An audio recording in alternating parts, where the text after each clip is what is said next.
अस्सलामुअलैकुम बच्चों। आज हम मराठी का 14वां लेसन 14वां धड़ा हम पढ़ने वाले हैं। 9th का हमारे अंतर भारतीय इसका किताब का दिव्य। इस लेसन को, इस सबक को आज हम पढ़ेंगे। जयंत नारड़ीकर इन्होंने लिखा है और एक बहुत ही बुद्धिमान लड़के की बुद्धि के बारे में और उसकी जहानत के, उसकी काबिलियत के बारे में इसके अंदर, इस सबक के अंदर बताया गया है बच्चों। तो अब हम इसको पढ़ते हैं और स्टार्ट करते हैं, शुरू करते हैं। हमारा सबक है दिव्य।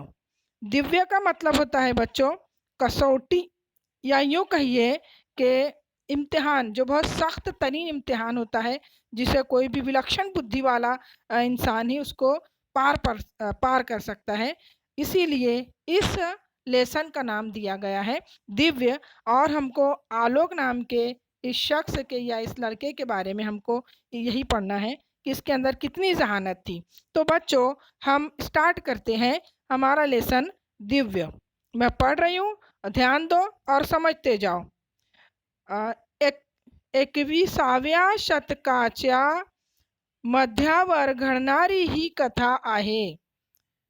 21व्या शतकाच्या मध्यावर घडणारी ही कथा आहे आलोक नाईक नावाच्या विलक्षण बुद्धिमान मुलाची। अंतराळातल्या वसाहतीमध्ये राहून काम करण्यासाठी जगातल्या निवडक बुद्धिमान मुलामुलींना विशेष शाळांमध्ये प्रशिक्षणासाठी पाठवण्यात येई। भारतातर्फे एके वर्षी आलोकची निवड झाली आणि तो सिंगापूरच्या शाळेमध्ये दाखल झाला। हुआन चेंग हा चीनी विद्यार्थीही त्याच शाळेत होता। ध्यान दो बच्चों, 21व्या शतकाच्या मध्यावर, 21वीं सदी के मध्य की मतलब 20वीं सदी और 21वीं सदी के बीच का हिस्सा, जब 20वीं सदी खत्म हो जाती है, 21वीं सदी शुरू होती है।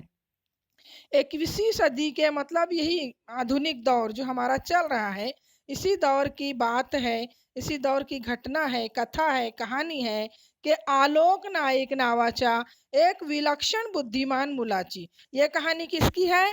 आलोक नाईक नाम के एक विलक्षण बुद्धिमान। विलक्षण बुद्धिमान का मतलब होता है जिसके पास बहुत ज्यादा बुद्धि हो, जहानत हो। बुद्धिमान मतलब बहुत ही जहीन, सबसे अलग थलग, बहुत ज्यादा अतिशय बुद्धिमान, ज्यादा जहीन इंसान, उसको कहते हैं विलक्षण बुद्धिमान। तो ये ऐसे ही एक आलोक नाईक नाम के लड़के की कहानी है। अंतराळातल्या वसाहतीमध्ये राहून काम करण्यासाठी जगातल्या निवडक बुद्धिमान मुला मुलींना विशेष शाळांमध्ये प्रशिक्षणासाठी पाठवण्यात येई। अंतराल का मतलब बच्चों होता है अवकाश, यानी के खला। आकाश के ऊपर, आसमान से भी बहुत ऊपर, हम तो जिसको देखते हैं उसे आसमान कहते हैं, लेकिन और भी जो खाली जगह है पूरी जमीन और आसमान के बीच में, उसको अंतराल कहते हैं। तो अवकाश यानी खला, खला के माहौल में, वसाहत का मतलब होता है खला के खलाई माहौल में, वहाँ के पर्यावरण में, वहाँ के हवामान, वहाँ के माहौल में काम करने के लिए कुछ बच्चों का, बुद्धिमान मतलब जहीन, जहीन लड़के लड़कियों की का चुनाव हुआ था। निवड करना मतलब चुनाव करना। विशेष शाळांमध्ये प्रशिक्षणासाठी पाठवण्यात येई। तो ऐसे बच्चों को एक खास स्कूल में भेजा जाता है। किस लिए? प्रशिक्षण के लिए, यानी के ट्रेनिंग के लिए। प्रशिक्षण का मतलब होता है ट्रेनिंग। तो ऐसे बच्चों को खास आसमान में काम करने के लिए, वहाँ के हवामान में, खला में, वहाँ के माहौल में किस तरीके से रहा जाता है, उसकी ट्रेनिंग देने के लिए कुछ खास स्कूलों में भेजा जाता है।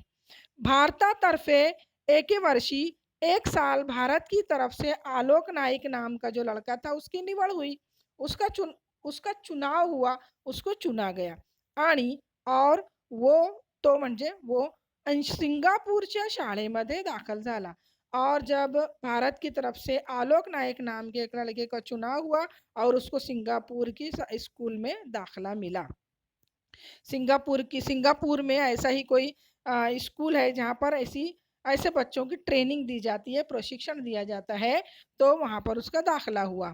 हुआन चेंग हा चीनी विद्यार्थी ही त्याच शाळेत होता और उसी स्कूल में हुआन चेंग नाम का एक चीनी विद्यार्थी भी था। दो बच्चों, प्रशिक्षण के लिए यानी खास ट्रेनिंग के लिए ऐसे बच्चों को सिंगापुर के ऐसे स्कूल में जमा किया गया है, जहां पर आलोक नाइक तो गया और वहां पर ही एक ऐसे ही होशियार एक और लड़का जिसका नाम खास यहाँ पर लिया गया है, जो चीन का था, हुआंग चेन। तो ये दोनों लोग वहां पर थे और बाकी और भी बच्चे थे, लेकिन खास इन दोनों की कहानी है यहाँ पर, इसीलिए खास करके हुआन चेंग इसका नाम लिया गया। चलो बच्चों आगे बढ़ते हैं, पढ़ते हैं हम। ज्या परिस्थितीत चेंगची आलोकशी दोस्ती झाली ती अद्भुत या सदरात मोडेल। नवीन विद्यार्थ्याला आत आणा चेंगने आज्ञा केली। देखो बच्चों, जिस परिस्थिति में चेंगची आलोकशी दोस्ती झाली, जो हालत में चेंग और आलोक की दोस्ती हुई वो भी अद्भुत थी। अद्भुत मतलब अजीब, कुछ अजीब थी, अलग टाइप की थी कि किस अंदाज में उन दोनों की दोस्ती हुई थी। तो एक अलग किस्म के अलग प्रकार से उनकी दोस्ती हुई। तो सदरात पढ़ने मतलब अलग प्रकार से होना, अलग किस्म की दोस्ती हुई। नवीन विद्यार्थ्याला आत आणा, नए विद्यार्थी को अंदर लाओ, चेंग ने आज्ञा केली। चेंग ने आज्ञा दी, आज्ञा मतलब हुक्म दिया कि जो नया बच्चा है उसको अंदर लाओ, जो विद्यार्थी जो एक स्टूडेंट आया है नया उसको अंदर लाओ। तो एका लांब टेबलावर मध्यभागी राजासारखा एटीत बसला होता। एक लंबे से टेबल पर बीच में वो राजा के जैसा बैठा था। त्याच्या दोन्ही बाजूंना पाच पाच मुले मुली बसल्या होत्या। उसके दोनों ही तरफ पाच पाच बच्चे बैठे थे। ही सीनियर विद्यार्थ्याची कमिटी होती आणि चेंग तिचा अध्यक्ष होता। तो ये क्या था, एक कमिटी थी सीनियर विद्यार्थियों की। देखो बच्चों, कॉलेज वगैरह में जब जाते हैं तो जूनियर सीनियर इस तरीके के बच्चे आते हैं, तो जो पहले से वहां पढ़ते रहते हैं उनको सीनियर कहते हैं और जो नए आए रहते हैं उनको जूनियर कहते हैं। तो ये जो कमेटी थी कि एक विद्यार्थी चेंग नाम का एक लड़का बैठा था, उसके आसपास पांच पांच बच्चे बच्चियां लड़के लड़कियां बैठी थी और ये एक किस्म की कमेटी थी सीनियर स्टूडेंट्स लोगों की, और चेंग उसका अध्यक्ष था। अध्यक्ष मतलब उसका प्रमुख था, उसका बड़ा था इस कमेटी का। अब उसने क्या किया, हुक्म दिया कि जो नया विद्यार्थी है उसको अंदर लाया जाए।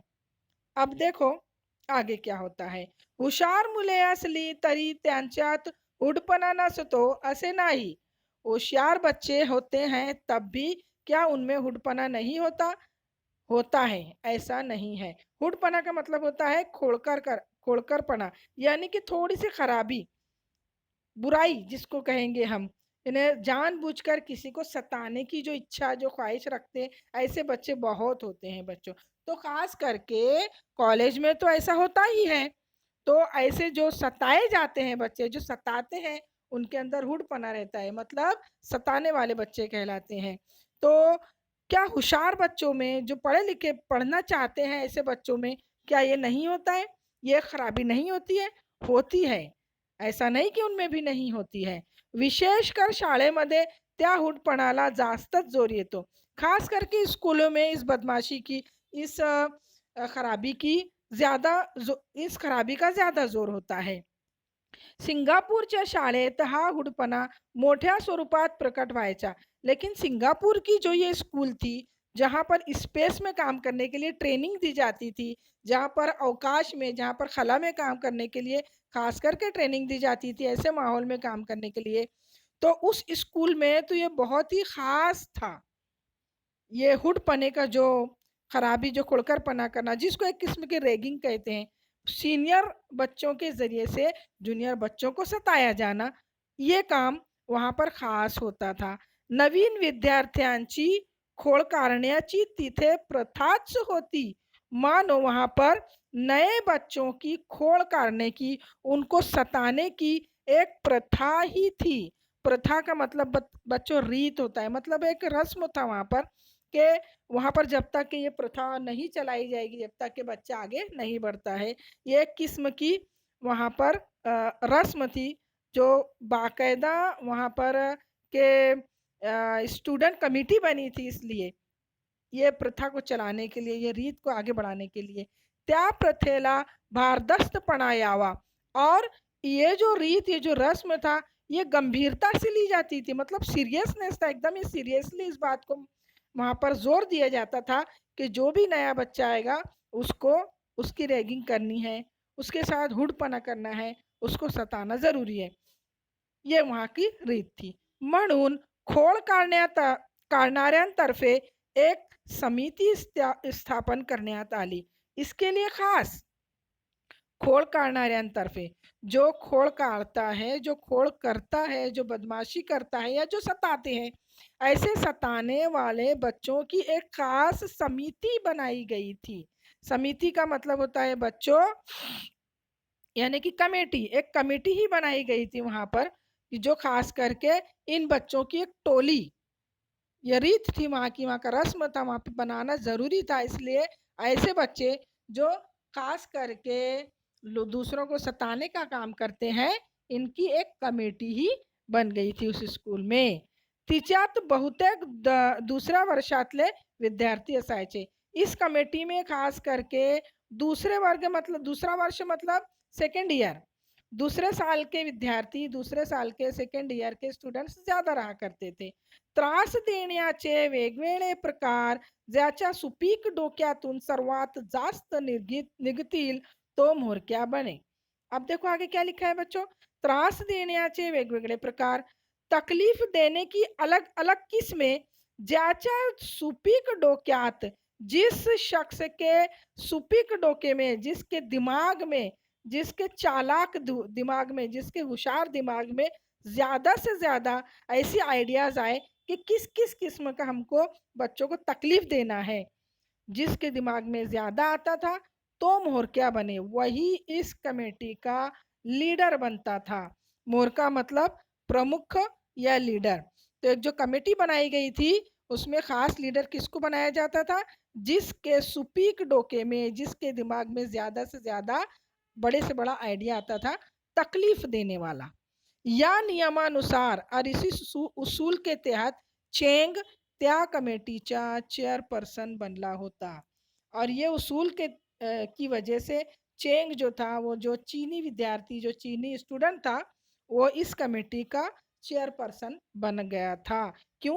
क्योंकि वो सबसे ज्यादा उसके दिमाग में सताए जाने के लिए, सताने के लिए, जूनियर स्टूडेंट्स को सताने के लिए अच्छे अच्छे ख्यालात आते थे या अच्छा अच्छा आइडियाज आते थे, इसलिए उसको चेयरपर्सन बनाया गया. यानी कि उसको, देखो बच्चों, इस तरीके से यहाँ पर रैगिंग की जाती है स्कूलों में, जूनियर के स्टूडेंट्स लोगों को सताया जाता है सीनियरों की जानिब से.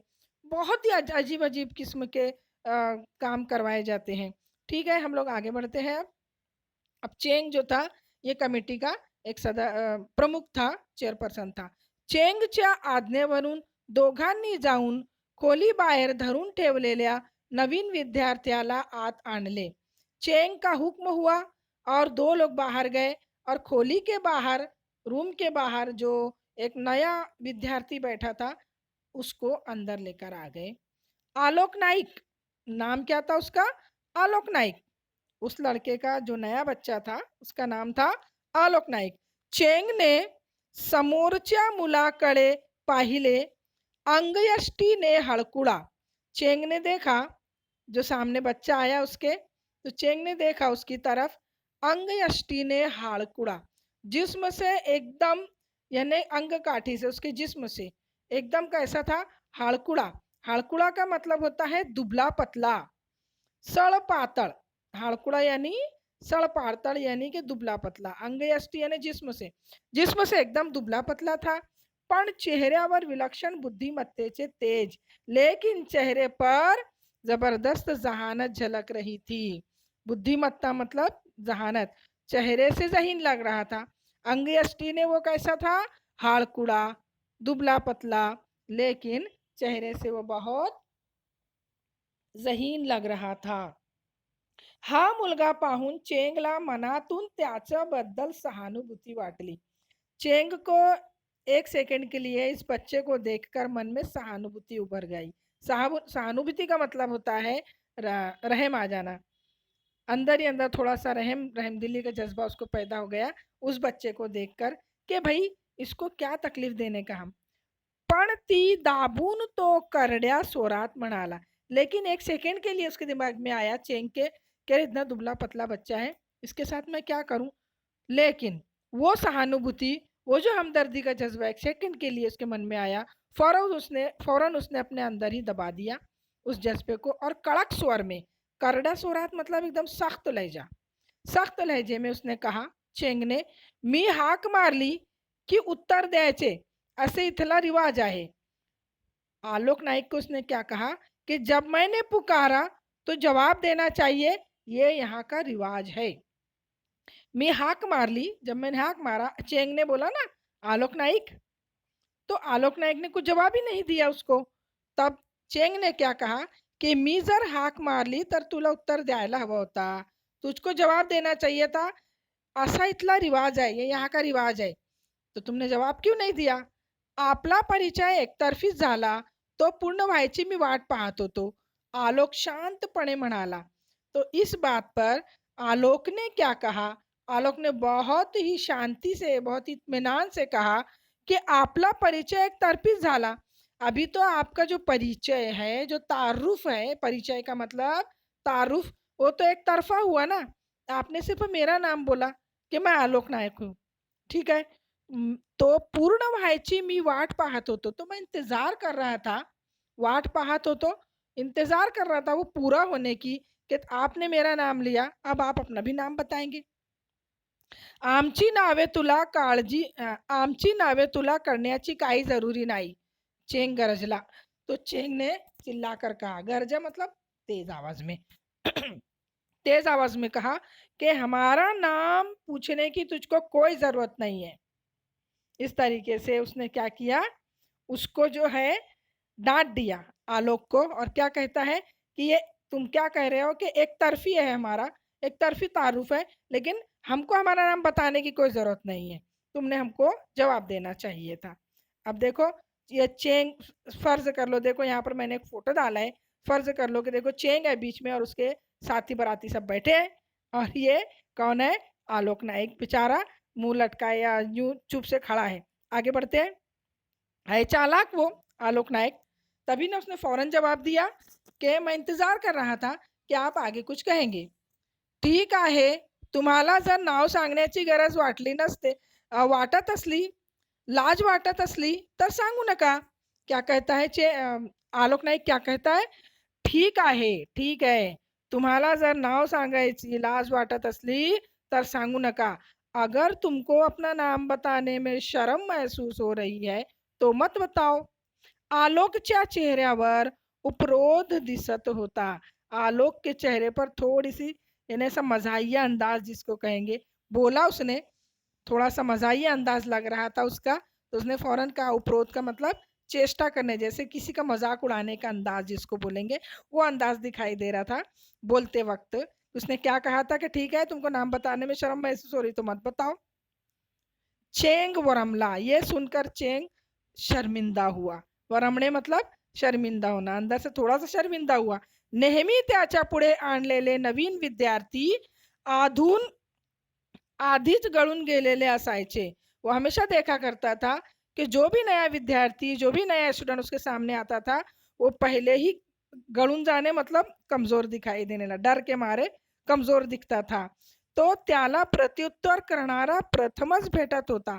तो उसने देखा कि उसको प्रत्युत्तर करनारा, उसको जवाब देने वाला पहला ही मिला। प्रत्युत्तर मतलब फौरन उलटकर जवाब देना। अगर उसने अब तक क्या देखा, उसने चेंग ने क्या देखा अब तक कि जो जो पण नवीन विद्यार्थी यायचा त्याच्याकडे तो आधीच गळून गेलेला असायचे, डर के मारे पहले ही गल जाया करता था, डरा डरा महसूस होता था। पण हा आलोक नायक जो आहे तो पहिलाच विद्यार्थी असा आहे की त्याला प्रत्युत्तर करणारा होता, तो उसको उलट के जवाब देने वाला प्रथमच भेटला होता। पहली बार ही उसको ऐसा विद्यार्थी मिला था उसको, हुआन चेंग को। मी हुआन चेंग मी या कमेटीचा चेयरमन। अब हुआन चेंग क्या कह रहा है, मैं हुआन चेंग हूँ और इस कमेटी का चेयरमन हूँ। त्याने इतरांची नावे सांगितली, उसने औरों बच्चों के भी नाम बताए आणि पुढे म्हणाला और आगे बोला, तुझ्या पुढे जे वाळून ठेवले ते अशा वेळ काळूपणाने फार वेळ पुढे ढकलता येणार नाही तुला। क्या कहता है यहाँ हुआन के तुझ्या पुढे जे वाळून ठेवले, हम तुम्हारे सामने जो भी रखेंगे ते अशा वेळ काळूपणाने फार वेळ पुढे ढकलता येणार नाही। बिना टाइम पास किए, वेळ काढणे मतलब टाइम पास करना, वक्त आगे बढ़ाना। तो बिना टाइम पास किए, बिना वक्त आगे बढ़ाए हम तेरे सामने जो भी रखेंगे तुझे वो फौरन पूरा करना है। इस तरीके से उसने कहा। माझ्या पुढे काय वाळून ठेवले ते अजून मला माहित नाही। तो आलोक फिर बोलता है, अरे मेरे सामने रखा क्या है ये तो मुझे अभी पता ही नहीं है। माझ्या पुढे काय ठेवले, क्या रखा है मेरे सामने, ये तो मुझे पता ही नहीं है अभी अजून। ते अप्रिय असेल तर पुढे ढकलण्याचा प्रश्न उद्भवतो। अगर वो मेरे अप्रिय, अगर अप्रिय का मतलब है कि नापसंदीदा, अगर वो नापसंदीदा है तर पुढे ढकलण्याचा प्रश्न उद्भवतो। यहाँ नापसंदीदा का मतलब ये होता है कि जो करने जैसा ही नहीं है, जो काम जो नामुमकिन सा काम है तो उसको तो आगे ढकलना ही पड़ेगा। पण जोपर्यंत ते प्रिय आहे, लेकिन वो जो काम आप देंगे वो अगर मुझसे होने जैसा है, प्रिय है, पसंद है, प्यारा है, हा अप्रिय आहे हेच मला माहित नाही। लेकिन जब तक जो काम प्रिय है या अप्रिय है, मतलब मुनासिब है या नामुनासिब है, जो मैं कर सकता हूँ या नहीं कर सकता हूँ, ये मुझे अजून माहितीच नाही, ये मुझे मालूम ही नहीं, तोपर्यंत मी वेळ काढूपणा करतोय असे म्हणणे तर्कसंगत होणार नाही। तो तब तक तुम नहीं कह सकते कि मैं टाइम पास कर रहा हूँ, ये तर्क के खिलाफ है। यानी कि तर्क है, इसमें कोई तुम्हारी लॉजिक नहीं है। तर्क करना मतलब लॉजिक करना, इसमें कोई लॉजिक पना नहीं है कि तुम ये बोल सकते हो कि मैं आगे बढ़ा रहा हूँ, मैं टाइम पास कर रहा हूँ, तुमने तो मुझे दिया ही नहीं अभी तक। आलोकशी वाद घालत बसलो तर आपला निभाव लागणार नाही, हे चेंगला एव्हानाकडून चुकले होते। का अब चेंग को ये बात समझ में आ गई थी कि आलोक से वाद विवाद करने में कोई मतलब नहीं है, निभाव नहीं होने वाला है, ये उसको समझ में आ गया है। तो ठेठ मुद्द्यावर आला, वो सीधा मुद्दे पर आया, पॉइंट पर आ गया। आम्ही प्रत्येक नव्या विद्यार्थ्याला 3 कामे करायला सांगतो। क्या कहा उसने कि हम हर नए विद्यार्थी को, हर नए स्टूडेंट को 3 काम करने के लिए कहते हैं। ती त्याने नीट केली तर ठीक, ये उसने सही कर दिया तो ठीक है, नाही तर त्याने आम्ही दिलेली शिक्षा भोगली पाहिजे। अगर वो तीनों काम नहीं किया किसी भी नया विद्यार्थी, तो हम उसको सजा देते हैं, वो सजा उसको भुगतनी पड़ती है। इथली प्रथाच आहे, ये यहाँ का रस्म ही है, तेव्हा उगीच का म्हणून विचारू नकोस। तो फिर अब तू क्या क्यों ये सब मत पूछना, इसने चेंग ने आलोक को कहा। प्रथा आहे म्हटल्यावर हा का म्हणून विचारायचे नसते, हे मला माहित है। आलोक फिर टोक दिया। आलोक ने क्या कहा, अरे जब आपने कह दिया कि यहाँ का प्रथा है, यहाँ का कानून है, यहाँ की एक रस्म है, तो मैं ऐसा क्यों पूछूं, ये मुझे मालूम है। पण एक वेगळा प्रश्न विचारू, लेकिन मैं एक अलग प्रश्न पूछना चाहता हूँ तुमसे। विचार, पूछ। तुम्ही ज्या गोष्टी मला करायला सांगणार आहात, तुम जो भी काम मुझसे करने वाले हो, जो बात मुझे बताने वाले हो, त्या शक्य कोटीतल्या असतील। मैं समझता हूँ कि वो मुमकिन होगा, मुझसे होने जैसा होगा, अशी मी अपेक्षा करतो, मैं तुमसे ऐसे अपेक्षा करता हूँ। यानी कि मैं उम्मीद करता हूँ कि जो काम मुझसे होगा वही तुम दोगे। ज्या गोष्टी मला करायला सांगणार आहात त्या शक्य कोटीतल्या असतील, वो मुमकिन होगा, ऐसा ही तुम मुझे काम दोगे, जो मुझसे हो सकेगा, ऐसे ऐसे यही दर्जे का काम होगा। कोटी मतलब दर्जा, श्रेणी। कारण जर त्या अशक्य म्हणून सिद्ध झालेल्या असल्या तर मला करायला सांगण्यात अर्थ नाही। तुम्ही मला केवळ बळजबरीने शिक्षा करायला आलेत असे त्यातून दिसून येईल। क्या कहा आलोक नायक ने कि की तुम्ही ज्या गोष्टी मला करायला सांगणार, तुम मुझको जो बताने वाले हो, जो काम करवाने वाले हो, वो शक्य होगा तो ही मैं कर सकता हूँ। अगर वो अशक्य हुआ, अगर वो नामुमकिन हुआ, बिना वो हो ही नहीं सकता, तो ऐसे काम के लिए तुम मुझे जबरदस्ती का, बड़जबरी ने मतलब जबरदस्ती का शिक्षा नहीं दे सकते। तुम मुझे उसकी सजा नहीं दे सकते। त्यातून दिसून येईल, वो शिक्षा भी मुझे दिखाई देगी कि तुम मुझे बड़जबरी की शिक्षा दे रहे हो या वो काम होने जैसा है तभी मुझे शिक्षा दे रहे हो। शिक्षा का मतलब बच्चों सजा। शिक्षा मराठी में उसको सजा को कहते हैं। चेंगच्या कमिटीचा दावा आहे असे की आम्ही निष्कारण शिक्षा करत नाही। चेंग की कमेटी का दावा यही है कि बिना वजह, निष्कारण, बिना वजह वो कोई भी सजा नहीं देते, शिक्षा नहीं देते। त्यालाच उद्देशून आलोकचा हा प्रश्न होता। यही मकसद से आलोक ने प्रश्न किया था उससे, कि उसने सुन रखा था कि इस कमेटी का दावा ही है कि जो काम होने जैसा है वही देंगे, वरना बिना वजह का कोई सजा नहीं देंगे। चेंगला पूर्वानुभवावरून माहित होते और चेंग को पहले से तजुर्बे में था। पूर्वानुभव मतलब पहले से उसके पास तजुर्बा है बहुत। टाइप टाइप के लोग उसके पास आते हैं, टाइप टाइप के विद्यार्थी हो गुजरे हैं की तो जी कामे करायला सांगणार, की जो भी कामों करने के लिए कहेगा ती शक्य कोटीतीलच असली, कोटीतली असली तरी इतकी अवघड असणार की ती पाहून कुठलाही विद्यार्थी हादरून जाईल। वो मुमकिन तो होगा, चेंग जो भी काम देगा वो मुमकिन तो होगा, लेकिन इतकी अवघड असणार, इतना मुश्किल, अवघड का मतलब मुश्किल होगा कि उसको देखकर, की ती पाहून कुठलाही विद्यार्थी हादरून जाईल, कोई भी विद्यार्थी डर जाएगा, इतना मुश्किल काम होगा। त्याच्याकडे अशा कामाची मोठी यादीच होती। उसके पास तो ऐसे ऐसे कामों की बड़ी सी लिस्ट ही थी। चेंग के पास मुश्किल से मुश्किल कामों की यादी होती, मतलब लिस्ट थी उसके पास। वो ऐसे काम करवाता था बच्चों से। यातील कुठलेही काम अशक्य नाही याची मी ग्वाही देतो, तो चेंग ने कहा। तो साळसूदपणे म्हणाला, बहुत ही उसने नम्र से कहा, साधारण लहजे में, मतलब नरमी से ही बोला कि इसमें से कोई भी काम अशक्य नहीं है, नामुमकिन नहीं है, मैं ये गवाही दे रहा हूँ, मी गवाही देतो। त्याने टाळी वाजवली, उसने टाली बजाया आणि म्हणाला, पहिल्या कामाची तयारी करा, पहिले काम की तयारी करो। त्याच्या सहकाऱ्यांनी 4 मीटर लांब व 8 मीटर रुंद असे एक जाजम त्या हॉलच्या फरशीवर पसरले और उसके जो सहकारी थे, साथीदार, उसके साथीदार जो थे, इस तरीके से देखो, मैंने कहा ना यहाँ पर क्या लिखे, पढ़ा है हमने कि 4 मीटर लांब वो 8 मीटर रुंद, 4 मीटर लंबी और 8 मीटर चौड़ी ऐसे जाजम लाए। जाजम का मतलब कालीन होता है, कारपेट जो जमीन पर बिछाया जाता है, बहुत बड़ा कालीन समझो यहाँ पर, तो वो लाए, ये कालीन जैसा, और हॉलच्या फरशीवर पसरले और हॉल की फर्श पर बिठा फैला दिया।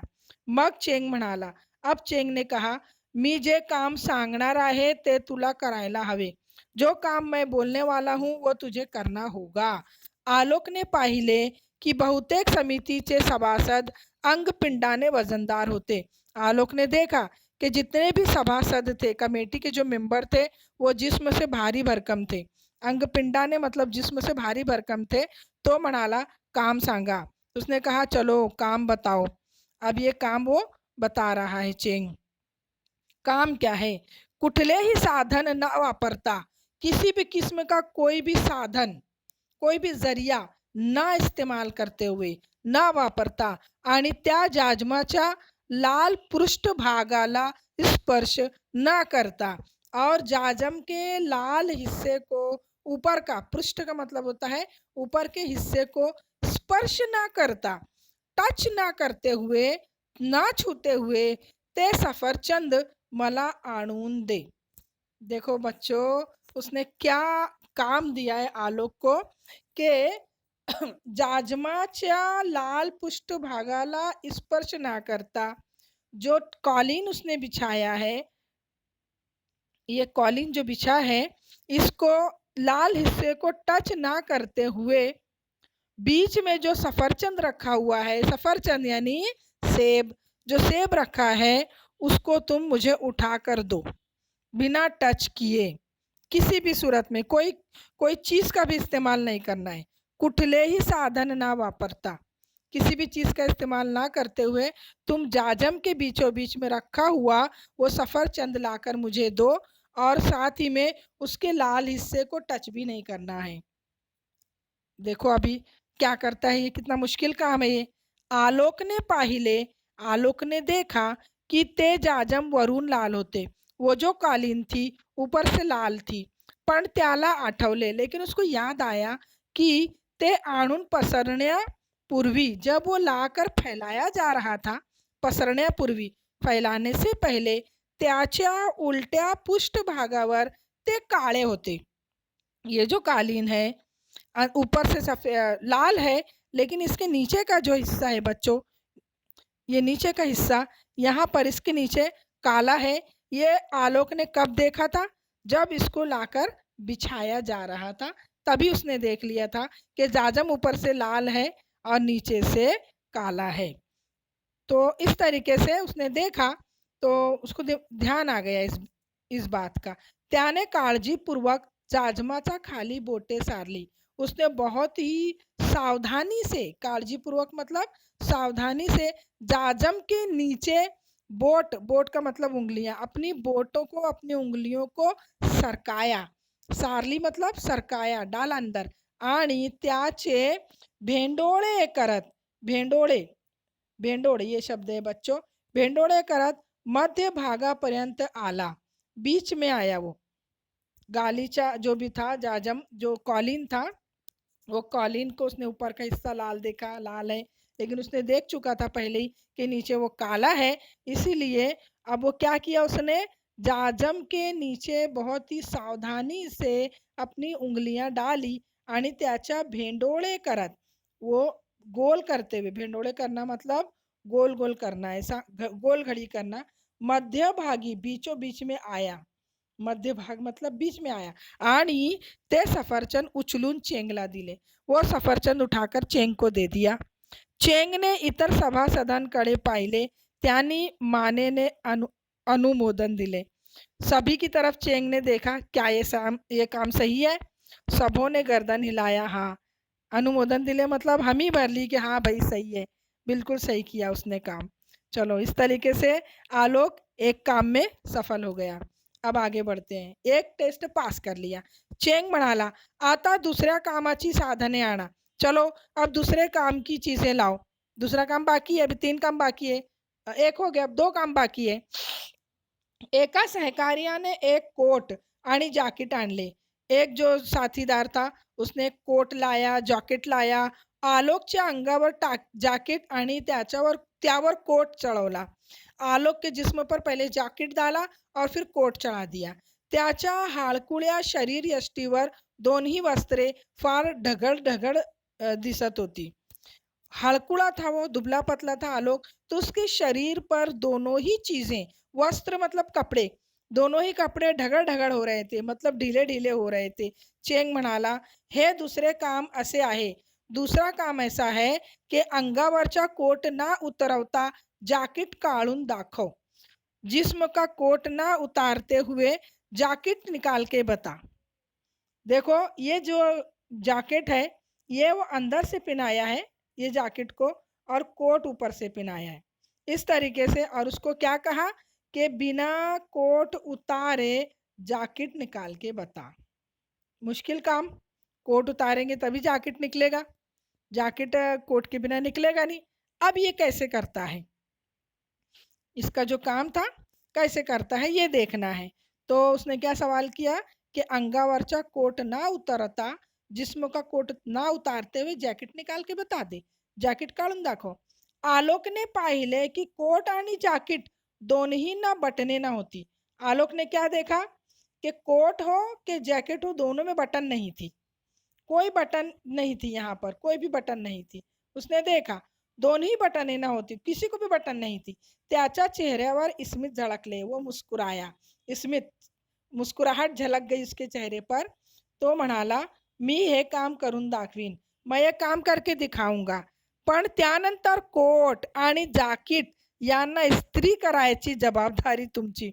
मैं तो ये काम करके दिखा दूंगा, लेकिन कोट और जॅकेट पर इस्त्री कर लेना हे तुम्हारी जबाबदारी है, तुम्हारी जिम्मेदारी है. त्याने कोटच्या दोन्ही कडच्या बाजू जाकीटाच्या हाताच्या भोकात खुपसला. अब उसने क्या किया, कोट तो पहन लिया था, लेकिन कोट के अंदर ही से, जो कोट के अंदर ही से हाथ निकाला और अंदर ही अंदर जैकेट के भोक का मतलब होता है यहाँ पर खड्डा. जैकेट का जो आस्तीन का खड्डा था उसके अंदर ही अंदर से वो अपना हात निकाल लिया.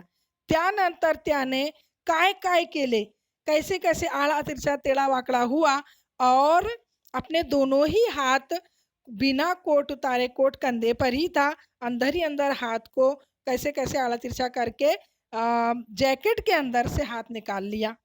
ते पाहणाऱ्यांनाही सांगता आले नाही असे त्याने काय काय केले. क्या क्या किया उसने अंदर ही अंदर कुछ समझा ही नहीं. पण मिनिट भर के अंदर अंदर जाकीट त्याच्या हातात होते. अंदर से जाकीट निकाल के उसने दे दिया आणि कोट अंगावर, और उसका कोट जिस्म पर ही था. दोन्हीचा चांगला चुरगळा झाला होता. दोनों ही, कोट और जैकेट दोनों ही अच्छे खासे चुरमुरा गए थे अंदर से. चुरगुरा होने मतलब चुरमुरा जाना. तो इस तरीके से उसने क्या क्या किया, जो अंदर ही अंदर वो बराबर आराम से निकाल लिया. अब देखो बच्चों, यानी कि ये काम में भी आलोक सफल हो गया. चेंगचे सहकारी अस्वस्थ झाले. अब चेंग के साथी जो थे बेचारे वो बेचैन हो गए. देखा उन्होंने, ये तो बराबर काम कर रहा है. चेंगचे सहकारी अस्वस्थ झाले, बेचैन हो गए. चेंग आता तिसऱ्या कामाकडे वळला. अब चेंग तीसरे काम की तरफ मुड़ा. हे तीसरे काम आता करायचे आहे. चेंग ने कहा, देखो अब तीसरा काम करना है तुमको. त्याने एक पोस्ट कार्ड आलोककडे दिले. एक छोटा सा पोस्ट कार्ड. बच्चों देखो, जिसके अंदर पोस्ट कार्ड रहता है, बहुत छोटा सा, ये हमारी छोटी फीट जो रहती है वो छोटी फीट की इतना लंबा रहता है और उसके आधे इतना चौड़ा रहता है. समझो पोस्ट वगैरह, पहले लेटर वगैरह जिसमें लिखते थे वो भेजते थे, उसको पोस्ट कार्ड कहते हैं. तो एक पोस्ट कार्ड निकाला. त्या टेबलावर कात्री आहे. उसने कहा और आलोकला दिले, आलोक को दिया और म्हणाला और बोला की त्या टेबलावर कात्री आहे, टेबल के ऊपर कैंची है. तिने त्या पोस्ट कार्डाला असे भोक पाड की त्यातून तुला उभ्या उभ्या जाता येईल. क्या कहा उसने, चेंग ने, कि टेबल के ऊपर कात्री है, टेबल पर क्या है, कैंची है. कैंची उठा और इस कार्ड के अंदर ऐसे खड्डा कर कि तुझे पूरा पूरा उसमें से निकलते आ जाए, तू उसमें से आर पार हो सकता है, ऐसे खड्डा तू बना, असे भोग पाड़. अरे बाप रे, ये तो अब बहुत मुश्किल, हमको भी देखने में मुश्किल लग रहा है, सुनने में मुश्किल लग रहा है कि इतना सा पोस्ट कार्ड वो कैसे काटेगा कि पूरा के पूरा इतना बड़ा बच्चा उसके अंदर से आर पार हो जाएगा. हे काम आजवर कुठल्याच विद्यार्थ्यांनी केले ना होते. ये काम आज तक कोई भी विद्यार्थी नहीं कर सका था. एवढ्याशा पोस्ट कार्डामधून 5 फुटी मुलगा, इतने से पोस्ट कार्ड में से 5 फुट का लड़का कैसे जाऊ शकेल, कैसे जा सकता है. पण आलोक किंचित ही डगमगला नहीं. लेकिन आलोक ने बिल्कुल भी घबराया नहीं, डगमगाया नहीं. त्याने ती बारीक कात्री घेऊन, बारीक जो कात्री थी, जो कैंची थी, वो उठाया. ते पोस्ट कार्ड आणि ते पोस्ट कार्ड अशी खुबीने कातरले, इतनी खुबी से काटा कि त्याचे एका तंतूसारखा नाजूक, बहुत ही बारीक नाजूक सा तंतू, यानी कि लकड़ी के जैसा, पण आकाराने मोठा लेकिन शक्ल में बड़ा, बांगडीत रूपांतर झाले. एक चूड़ी में रूपांतर हो गया, चूड़ी के जैसा. बांगड़ी मतलब चूड़ी. एक चूड़ी की सूरत में उसने कुछ इस तरीके से बारीकी से काटा कि उसका जो बुरा हिस्सा था वो चूड़ी के जैसा गोल हो गया और बड़ा सा बन गया, वो बहुत बड़ा. आलोक त्या बांगडीतून सहजपणे जाऊ शकला और आलोक उस चूड़ी नुमा कागज में से आसानी से बाहर निकल गया. बांगड़ी थून, वो जो चूड़ी थी, कागज पोस्ट कार्ड की चूड़ी उसने बनाया था, बारीकी से काट कर उसमें से आसानी से बाहर निकल गया। कधी नव्हे ते त्या समितीच्या सभासदांनी स्वयंस्फूर्तपणे टाळ्या वाजवल्या, जो कभी किसी के लिए नहीं बजाए थे। इस तरीके से सभी सभासद ने अचानक एक साथ बहुत ही स्फूर्ति से जोश के साथ तालियां बजाई। क्यों? क्योंकि ये काम आज तक किसी ने नहीं किया था। आलोक ने त्या दिव्यातून पार पाडणारा पहिलाच विद्यार्थी होता। आलोक ने ते काम करून दाखवले और आलोक ने वो काम करके दिखाया। उस दिव्य से, उस कसौटी से, उस एग्जाम से वो बहुत ही आसानी से पार हो गया था और ये पहला विद्यार्थी था जो इस काम को पूरा कर दिखाया था। तो बच्चों, ये किस तरीके से किया होगा, क्या कभी तुमने देखा है? नहीं देखे होंगे तो देखो इस वीडियो को, आज जो मैं आगे बता रही हूँ, इस वीडियो को जरूर देखो और तुम समझोगे कि आलोक ने किस तरीके से किया था। इस वीडियो को बहुत ही अच्छे से देखते रहो। वो क्या क्या करेगा, इसको तुमको उसकी कटिंग के ऊपर ध्यान देना है बच्चों। उसने 2 हिस्सा किया है कागज को।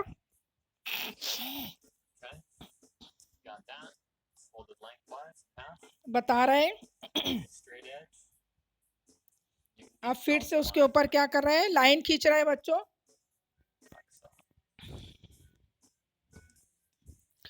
पूरे कागज पर उसने सबसे पहले बराबर बराबर की लाइन खींचा है। वीडियो को बहुत गौर से देखो बच्चों, बहुत सही तुमको समझ में आएगा कि आलोक ने किस तरीके से काम किया था।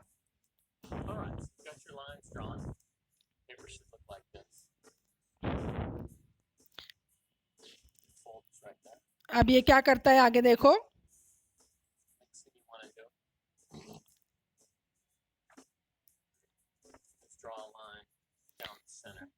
देखो इसने एक खड़ी लाइन भी पूरे 2 हिस्सों में उसको तब्दील कर दिया है कागज को लाइन के जरिए।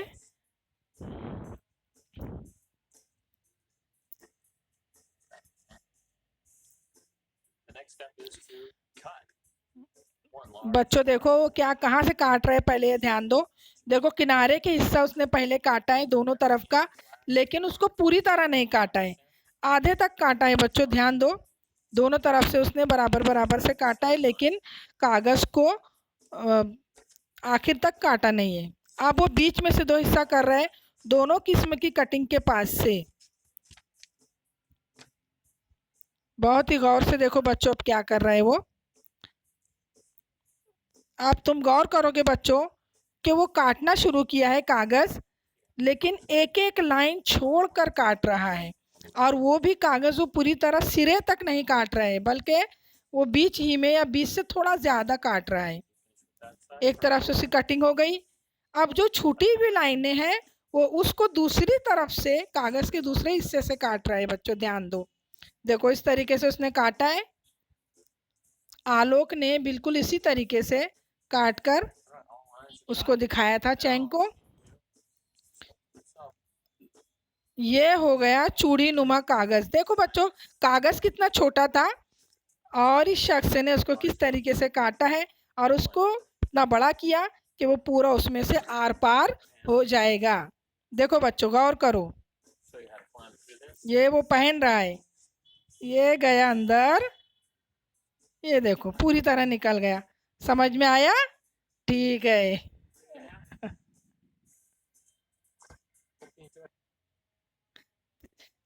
इस तरीके से बच्चों हमारे सबक यहाँ पर ख़त्म हुआ। एक्टिविटी हम अगले इसमें देंगे। अल्लाह हाफिज़।